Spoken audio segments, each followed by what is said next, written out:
biharmasti.in।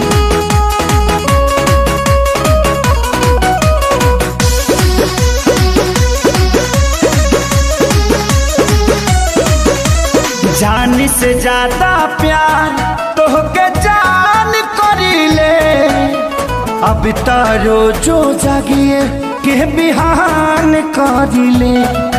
अरे जान से ज्यादा प्यार तोहसे जान करीले, अब तारो जो जागिए के बिहान करीले।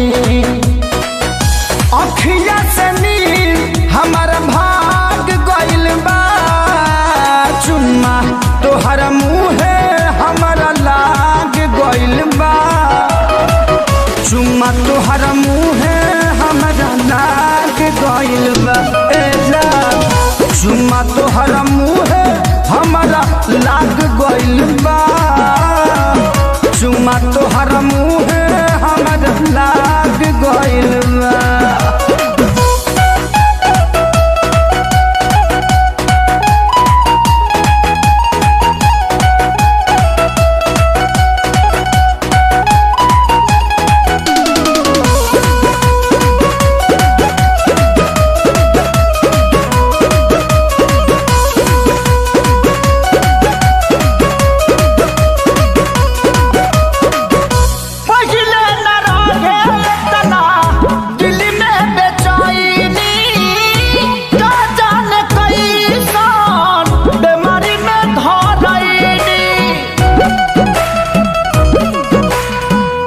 पहिले न रहे तना दिल में बेचैनी, का जाने कैसन बीमारी में धरैनी।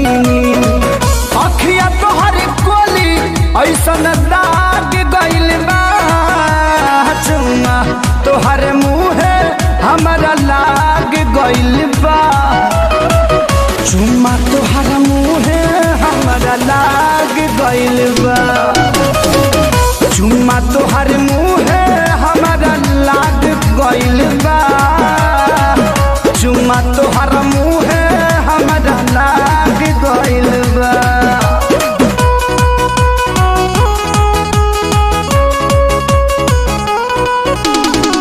biharmasti.in।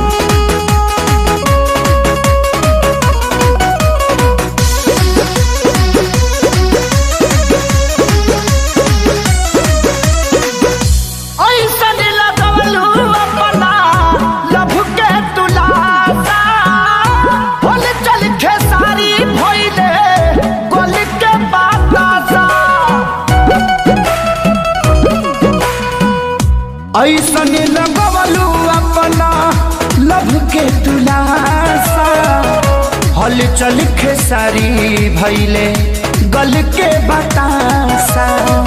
जवानी तोहर मीठा के पात भइल बा, चुम्मा तोहर मुँहे हमारा लाग गइल बा, चुम्मा तोहर मुँहे हमारा लाग गइल बा, चुम्मा तोहर